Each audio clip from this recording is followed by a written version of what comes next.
যদি আল্লাহ একটা ভালো মনের মানুষ মিলা দেয় বয়স্ক দেখা, তো তার পাশে আমি সারা জীবন থাকবো। অনেক কষ্ট দুঃখে পড়ে প্রতিবেদনে এসেছে। মানে ইচ্ছা ছিল না যে কখনো প্রতিবেদনের সামনে আইব, কিন্তু অনেক ইচ্ছা করে এসেছে। প্রতিবেদনের সামনে আসলে কি মনে মাস পাওয়া যায়? অবশ্যই পাওয়া যাইব না কেন? ভাগ্য যদি থাকে তাহলে অবশ্যই আইব। হয়তো জানি না যে প্রতিবেদনের সামনে আসলে কি মনে মানুষ পাওয়া যায় কিনা। এখন সব হয়েছে ভাগ্য, আমার যদি ভাগ্য লেখা থাকে তো অবশ্যই আমার ভাগ্য মিলা যাইবে। আর যদি না থাকে তো হাত বাঁধা যায়, পা বাঁধা যায়, মানুষের কখনো মন বাঁধা যায় না। তা ঠিক। এখন হলো আজকে প্রতিবেদনে আসছেন, আজকে সেলাই মেশিনে কাজ করেন।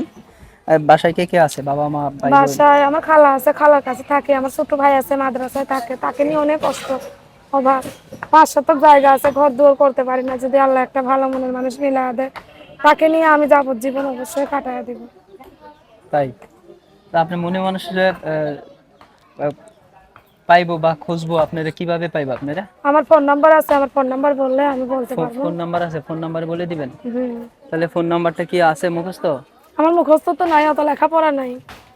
লেখাপড়া করেন নাই? লেখাপড়া করাইবো কে? নিজের কেউ থাকতো তাইলে অবশ্যই করাইতো।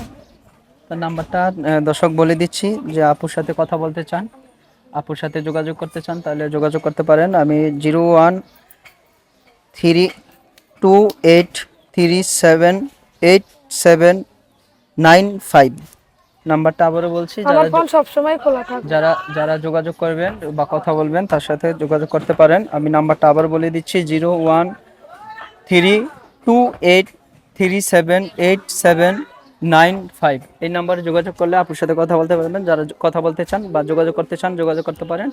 সবাই ভালো থাকেন, সুস্থ থাকেন। বিদায় নিচ্ছি। আল্লাহ হাফেজ।